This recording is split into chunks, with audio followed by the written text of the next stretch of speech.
Are you threatening me right now? Do I look like I'm asking you for a favor? Talia responded coldly and turned away without another word, as though she had no business left with him. Fortunately, Lucas did not follow after her any further.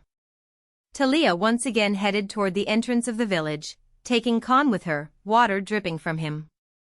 Perhaps he was still dejected from being scolded a little while ago, because Con followed obediently behind her with his tail hanging low. Watching him out of the corner of her eye, Talia let out a small sigh.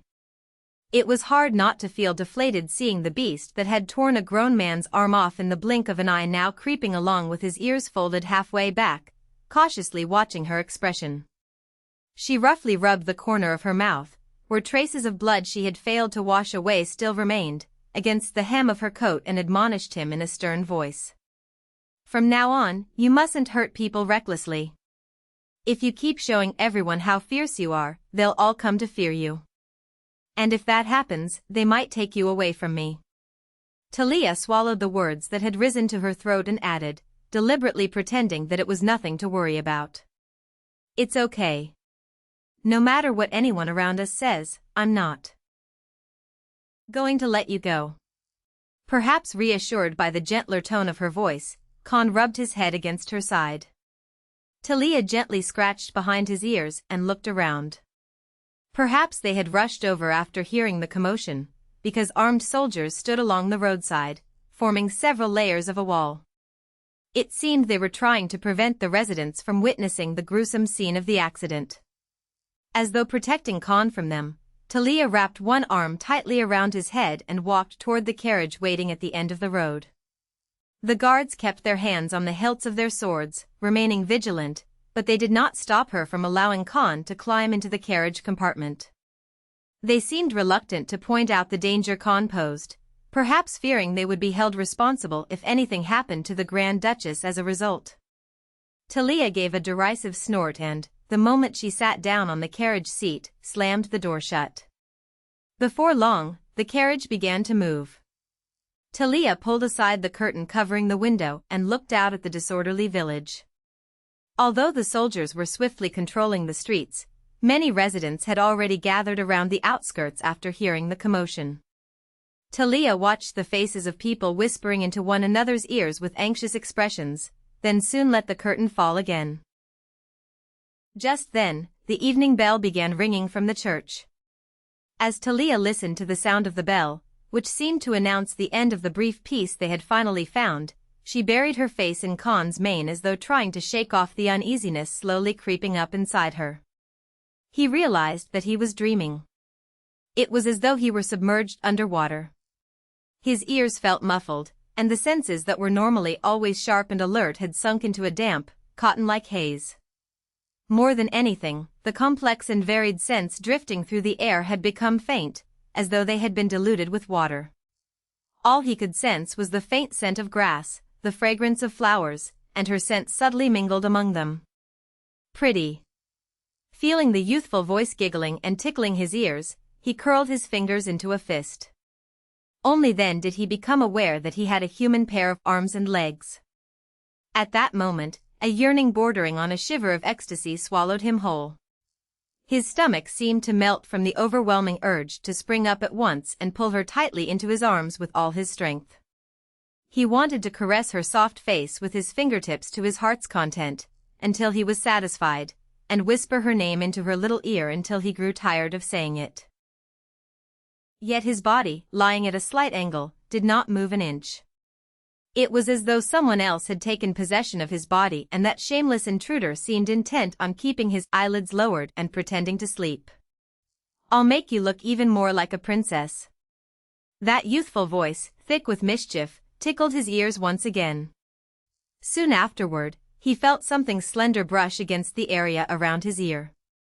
Wondering inwardly what kind of mischief this troublesome imperial princess intended to get up to this time, the man continued breathing evenly. "Idiot." The woman muttered softly in a voice dripping with petulance, as though she were angry about something, and began sticking something into his hair over and over. After a while, he realized that they were marigolds she had picked from the flower bed. In spring, the fresh fragrance of marigolds would often linger softly in the rear garden of the detached palace. Talia would sometimes pick those flowers and play with them, making bracelets, necklaces, and the like. It seemed that she had come out to pick flowers again, discovered him resting there, and decided to play a prank on him. The girl squatting beside him giggled softly as she continued pushing flower blossoms between strands of his hair. Apparently quite pleased with her handiwork, her suppressed laughter grew a little louder. Trying not to furrow his brow, he tilted his head slightly to one side. He sensed Talia stiffen in surprise before slowly backing away. But when she realized that he showed no sign of getting up, she seemed reassured and came back beside him to continue her mischief. "Serves you right." With a somewhat dumbfounded feeling, he endured her plucking petals and sticking them all over his face. Did she even intend to be careful enough not to wake him? The soft touch of petals brushing his cheeks, the sweet fragrance grazing the tip of his nose, and her laughter carried on the breeze tickled all of his senses. He suppressed the urge to open his eyes and see her expression. He did not know why he was doing so. Was he reluctant to open his eyelids because, the moment he did, this absurd little prank would come to an end? While he was asking himself that question inwardly, she gently placed a tiny flower petal beneath his eye. She had been so absorbed in what she was doing that he could feel her delicate breath right above his face. In the end, he lost his patience and opened his eyes. At that moment, a sharp light poured into his eyes, he felt a stinging pain and drew in a rough breath. Then countless scents rushed into his nose with enough intensity to make his head ache, instantly jolting his dazed consciousness awake. Feeling the scenery of the dream scatter away in an instant, he slowly looked around, his beastly wide field of vision took in the sight of the bedroom shrouded in darkness.